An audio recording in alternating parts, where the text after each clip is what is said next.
안녕하세요. 책과 함께 나날이 성장하는 일신 오일신 실험실입니다. 우리는 살면서 최악의 시련을 만나고 인생이 꼬이고 삶이 나락으로 떨어져 모든 걸 포기하고 싶고 포기해야만 할 것 같은 시기를 누구나 겪습니다. 괜찮습니다. 당신 탓이 아닙니다. 당신은 부족하지도 잘못하지도 않았습니다.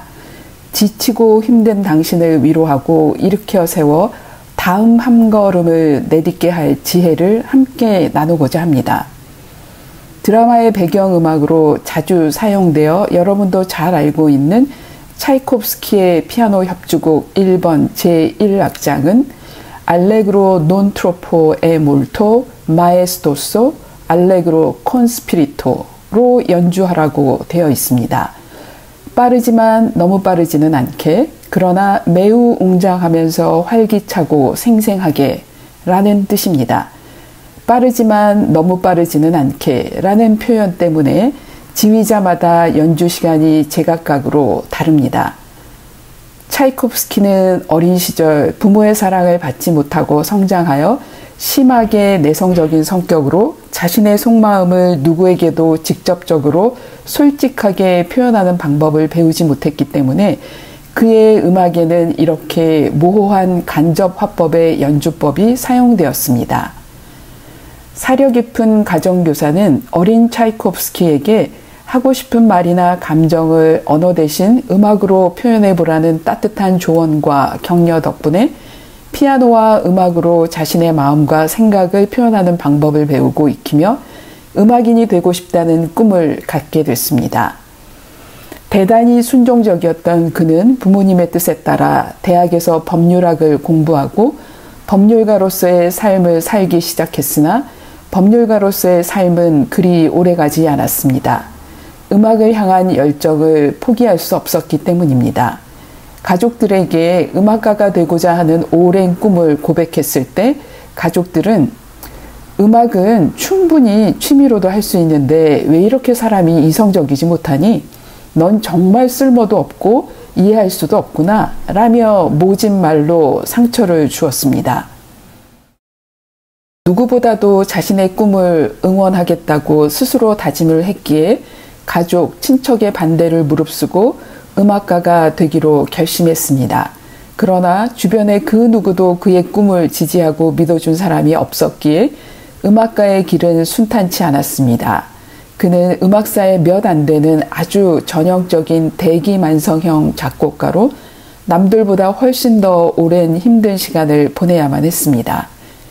차이콥스키는 피아노 협주곡의 첫 야심작인 제1번을 존경하던 모스크바 음악원의 원장인 니콜라이 루빈스타인에게 헌정하여 직접 초연을 맡아주길 부탁하였으나 루빈스타인은 협주곡의 상식에 벗어나는 졸작이라고 혹평을 하며 상당 부분을 개작을 하면 초연을 맡아주겠다고 대답하였습니다. 이에 굴하지 않고 1년을 기다린 끝에 독일 출신 지휘자이자 피아니스트인 한스 폰 윌로에 의해 보스턴 심포니 오케스트라와의 협연에서 초연이 되며 대성공을 이루었습니다. 또한 이것은 러시아 작품이 러시아 내에서 초연되던 관례를 깨트린 최초의 작품이 되었습니다. 3년 후 루빈스타인은 차이콥스키에게 사죄하며 처음에 그를 매도한 것은 대곡을 작곡하면서 선배이자 대가인 자기에게 가르침을 받지 않은 것이 괘씸해서였다라는 후문이 있습니다. 시간이 오래 걸릴 수도 있습니다. 중간에 실패하고 넘어질 수도 있습니다. 그래도 괜찮습니다. 다시 일어나면 됩니다. 그러나 자신의 꿈을 절대 포기하지 마세요. 스스로를 믿고 끝까지 기다린다면 당신의 꿈은 반드시 이루어질 것입니다. 차이콥스키의 피아노 협주곡 1번 제1악장을 들어보면서 당신 스스로를 응원해 보세요. 임라원 저자의 당신의 역사가 역사를 만날 때에서 더 자세한 내용 확인하실 수 있습니다. 전 하버드대 심리학과 교수 조던 피터슨의 12가지 인생의 법칙에서 힘겨운 삶에 지친 당신을 일으켜줄 몇 가지 소중한 교훈을 소개합니다.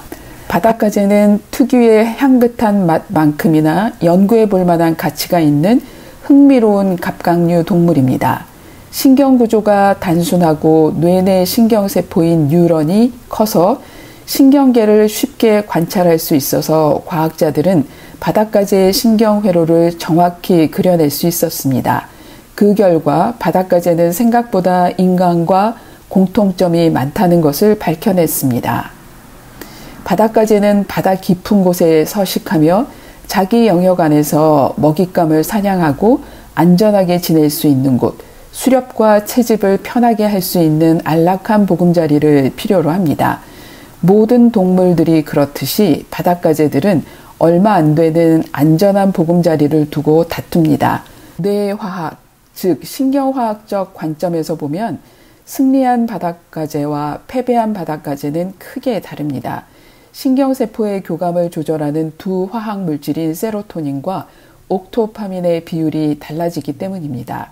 승리하면 세로토닌 비율이 높아지고 패배하면 옥토파민 비율이 높아집니다. 세로토닌 수치가 높고 옥토파민 수치가 낮은 바닷가재는 자신감 넘치는 모습으로 으스대며 걷고 도전을 받아도 움츠리거나 물러서지 않습니다.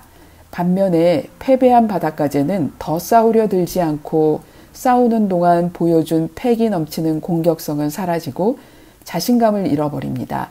패배한 바닷가재의 뇌 구조는 약자에 적합한 새로운 뇌로 바뀌게 됩니다. 바닷가재의 승리와 패배 신경화학에서 살펴보았듯이 구부정하고 웅크린 자세를 당장 버리고 자세부터 반듯하게 바로잡아 허리를 쭉 펴고 정면을 보고 걸어 승리의 세로토닌 비율을 높이는 것입니다. 그러면 당신 자신은 물론 많은 사람에게 긍정적인 인상을 줄 수 있어 좋은 일이 일어날 확률이 높아지고 실제로 좋은 일이 생기면 자신감도 커집니다. 자신감과 용기를 찾은 당신은 자신의 약점과 강점을 있는 그대로 받아들이고 더 나은 사람이 되기 위해 좁고 험한 길이라도 마다하지 않을 것입니다. 삶에서 맞닥뜨리는 고통과 아픔도 견뎌낼 수 있을 것이고 주어진 정의로운 운명의 길을 걸을 수 있습니다.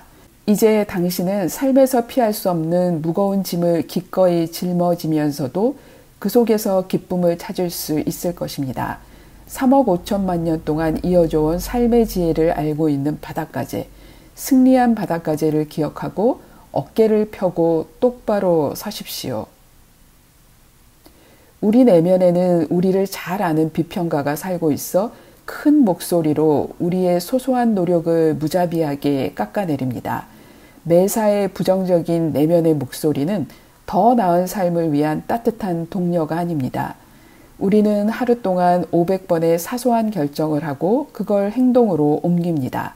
500번의 결정과 행동이 모여 오늘 하루를 만들고 내일도 모레도 그렇게 만들어집니다. 그런 결정과 행동 중에 한두 개만이라도 좀 더 나은 걸 선택할 수는 없을까? 더 나은 결과를 목표로 삼을 수는 없을까? 내일의 내가 어제의 나보다 조금이라도 나아진 면이 있다면 그것으로 성공입니다. 남을 의식할 필요는 없습니다. 오로지 나만의 기준으로 판단하면 됩니다. 오늘 어떤 선택을 해야 내일 좀 더 나은 내가 될 수 있을지 그 답은 오직 나만이 알고 있습니다. 당신을 다른 사람과 비교하지 말고 오직 어제의 당신하고만 비교하십시오. 다른 사람과 비교하는 것은 의미 없고 위험한 일입니다. 다른 사람은 각자 다른 상황과 조건에서 살아가기 때문입니다. 인생의 힘든 순간을 겨우 지나오면서 내가 터득한 비결 하나는 시간 단위를 아주 짧게 끊어서 생각하는 것이다 라고 조던 피터슨은 말합니다. 저자의 딸이 발목 관절염으로 극심한 고통을 겪는 동안 가족들은 정신없이 살아야만 했습니다.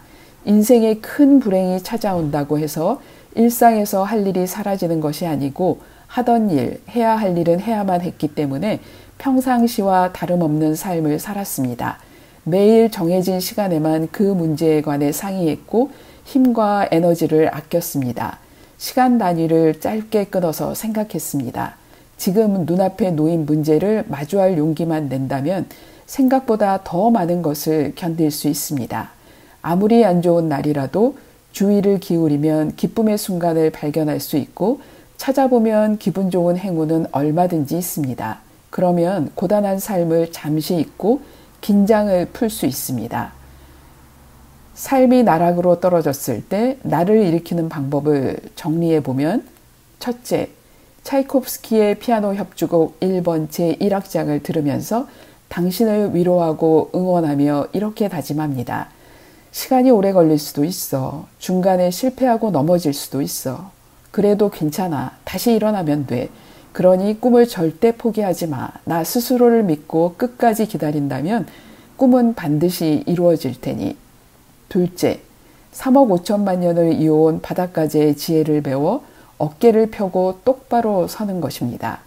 셋째, 다른 사람과 비교하지 말고 오직 어제의 당신하고만 비교하라입니다.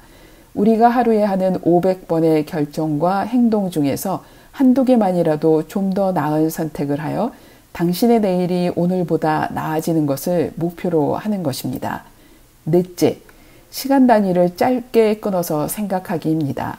아무리 안 좋은 날이라도 주의를 기울이면 기쁨의 순간을 발견할 수 있고 찾아보면 기분 좋은 행운은 얼마든지 있습니다.